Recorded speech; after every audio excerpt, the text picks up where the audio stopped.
The loud, brutal crack of my father's hand across my 15-year-old daughter's face echoed through the dining hall, instantly freezing the laughter of 20 family members who watched in dead silence.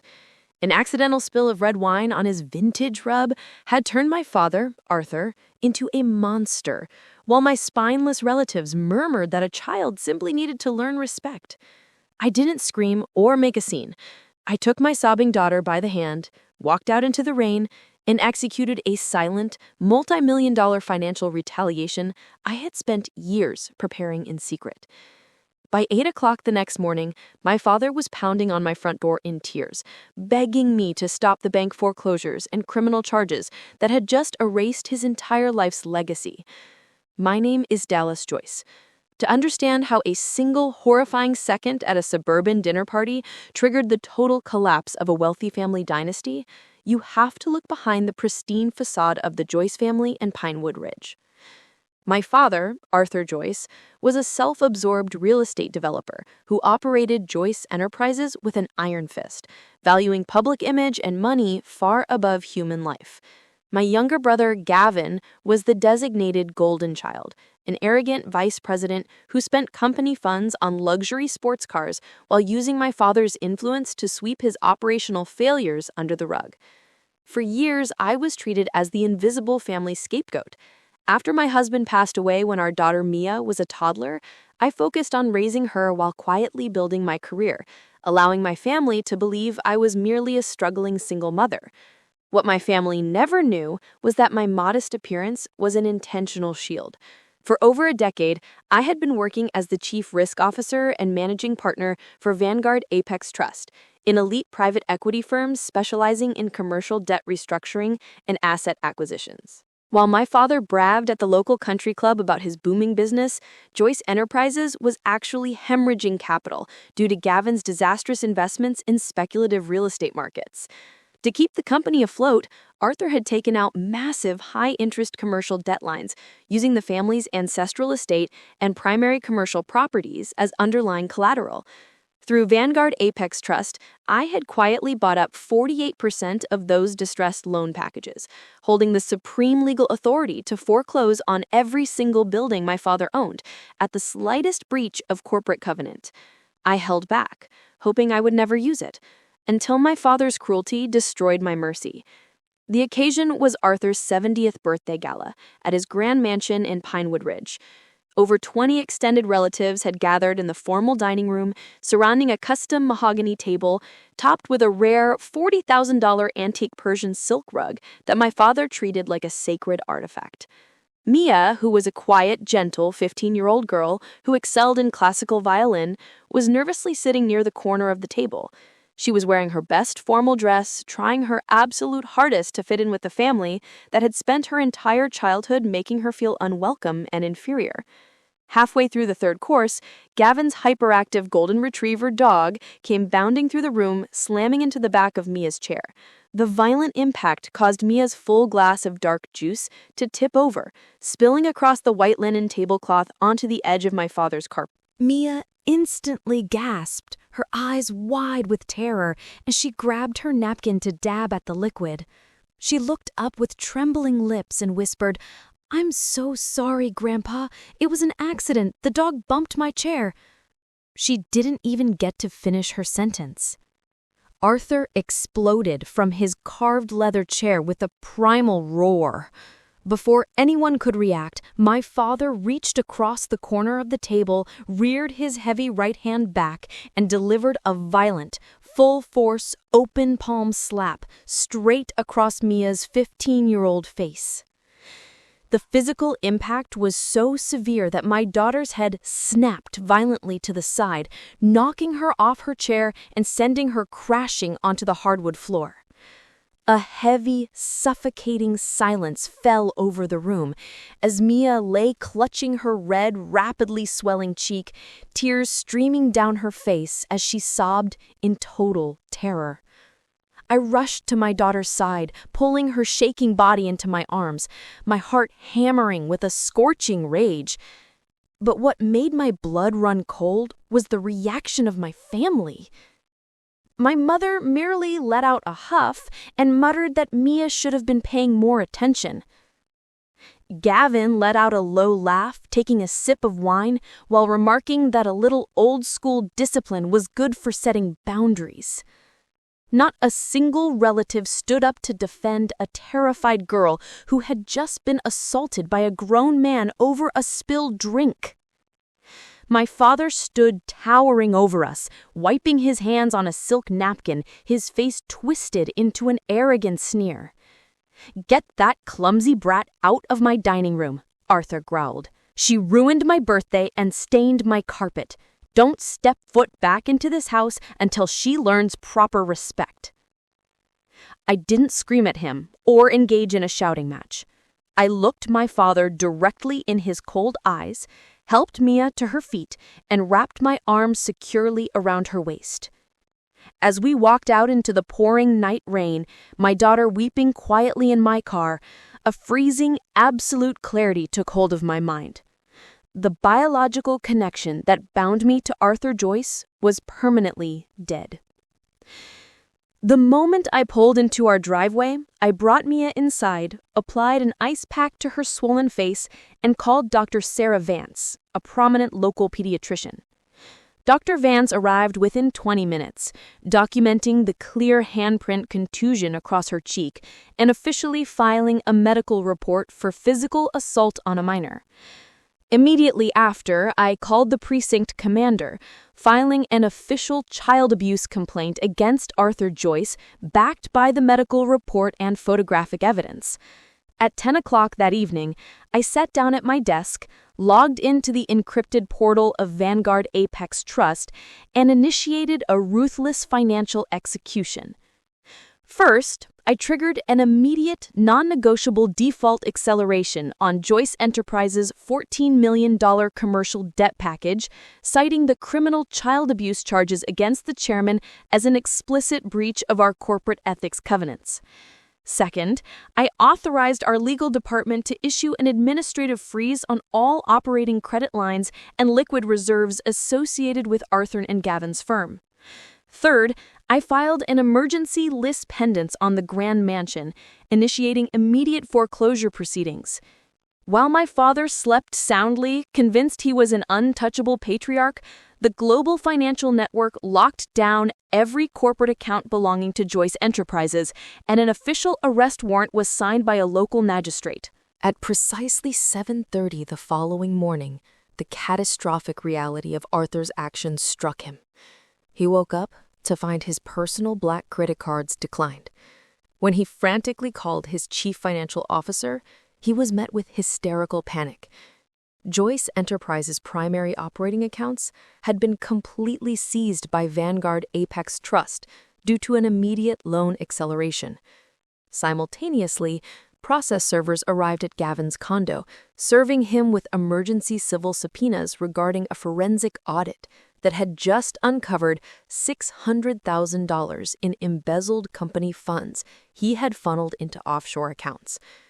Panicked and ruined, discovering that the lead managing partner of Vanguard Apex Trust listed on the foreclosure notices was Dallas Joyce, my father finally understood the magnitude of the war he had started. At 8:15, a violent, desperate pounding rattled my front door. I looked through the window to see my father standing on my porch in the heavy rain, without an umbrella, his expensive suit soaked through, his face pale and distorted with unhinged panic. Standing right behind him was my brother Gavin, wringing his hands nervously, trembling like a terrified child. I opened the heavy wooden door, keeping the iron security screen locked between us, and looked at them with freezing detachment. "Dallas! Oh God, Dallas, open the door!" Arthur shrieked, his voice cracking as rain streamed down his face. "What have you done? The bank froze all our corporate accounts. The police served a criminal summons at the mansion. Tell me this is a mistake. Call your firm right now and pull back the foreclosure." Gavin shoved himself forward, his eyes wide with terror. "Dallas, please. They're auditing my personal accounts. If this goes to court, I'm going to federal prison for embezzlement. You have to stop this. We're your family." I looked at my brother, then shifted my gaze to my father, whose hands were shaking uncontrollably as he gripped the iron bars. "Family?" I said softly, my voice razor-sharp. "Where was family last night, Arthur, when you raised your heavy hand and struck a defenseless 15-year-old girl across the face over a spilled glass of juice? Where was family when my brother sat laughing and my mother muttered that my daughter deserved to be beaten? I lost my temper, Dallas," Arthur wept hysterically, lowering his head in humiliation. "I was stressed about the carpet. I'm an old man. I made a terrible mistake. Please don't destroy everything I spent 50 years building." At that moment, Mia stepped into the hallway behind me, her cheek still bearing the distinct, faint outline of his handprint. Arthur looked past me at his granddaughter, his eyes filled with pathetic agony. "Mia, sweetheart, please tell your mother to forgive your grandpa. I'm so sorry, baby. I didn't mean to hurt you. Tell her to stop the banks." Mia looked at her grandfather with a calm maturity that overshadowed his age. She didn't flinch or cry. She looked him straight in the eyes and said, "You aren't sorry that you hit me, Grandpa. You are only sorry that my mom has the power to destroy you for it." I turned back to my father, my voice cutting through the falling rain. "You spent 50 years building an empire believing you could abuse anyone who lacked financial power. You thought I was a weak single mother. While you boasted at country clubs, I was quietly buying up your debt. You slapped my daughter because you believed she was powerless," I continued coldly. "Today, you learn what real power looks like. The criminal charges stand. The foreclosure on the mansion proceeds at noon. You have 48 hours to pack your clothes and vacate the property before the liquidation team arrives." "Dallas, no! Please!" Arthur screamed, dropping to his knees on the wet porch, clutching at the iron bars.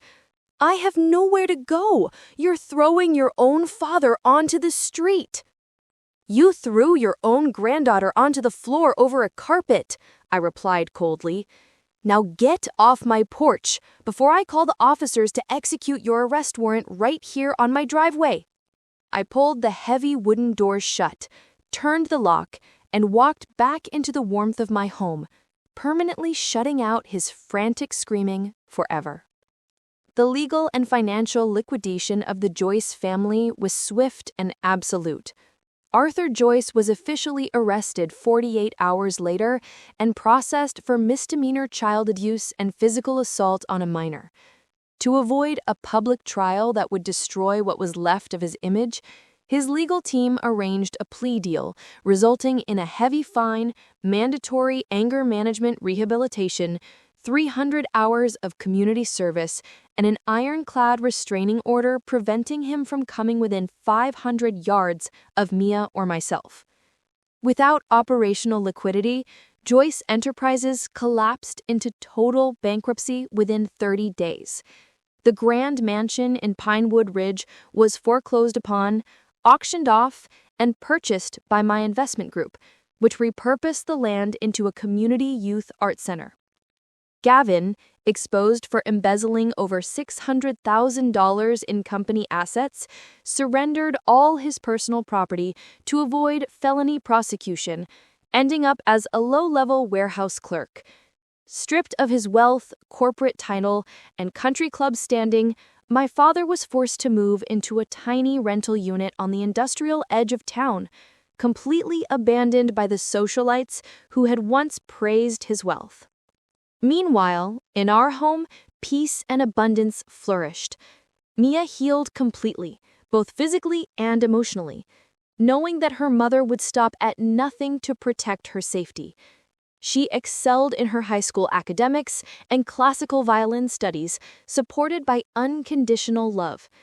Together, we expanded Vanguard Apex Trust's philanthropic division, establishing a multi-million-dollar endowment dedicated to providing free legal protection and emergency housing for children escaping domestic abuse.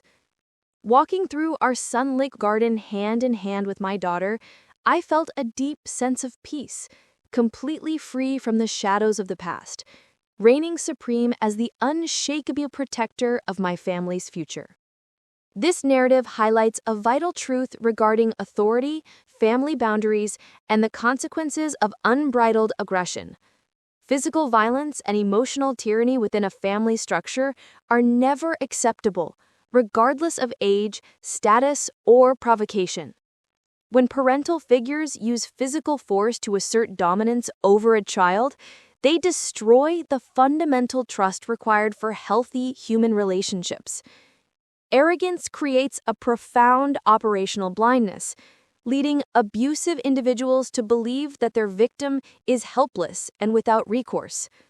True strength lies not in explosive physical anger or public posturing, but in quiet preparation, absolute self-control, and the strategic acquisition of real institutional leverage. Those who weaponize power against the vulnerable will eventually encounter a force capable of holding them completely accountable. When a family member crosses the line into physical or emotional abuse against you or your child, you must immediately abandon any false obligation to protect their reputation or maintain peace. Do not minimize their violence. Accept gaslighting from complicit relatives, or allow yourself to be convinced that you deserve mistreatment. Protect your children with unwavering resolve by documenting every instance of abuse, seeking legal and medical intervention, and establishing absolute boundaries that completely remove toxic individuals from your life. Focus your energy on building emotional and financial independence outside of their control. When accountability catches up with your abusers, do not step back out of guilt or pity. Let the consequences of their actions serve as their ultimate lesson. Step boldly into the light of your self-reliance and never look back.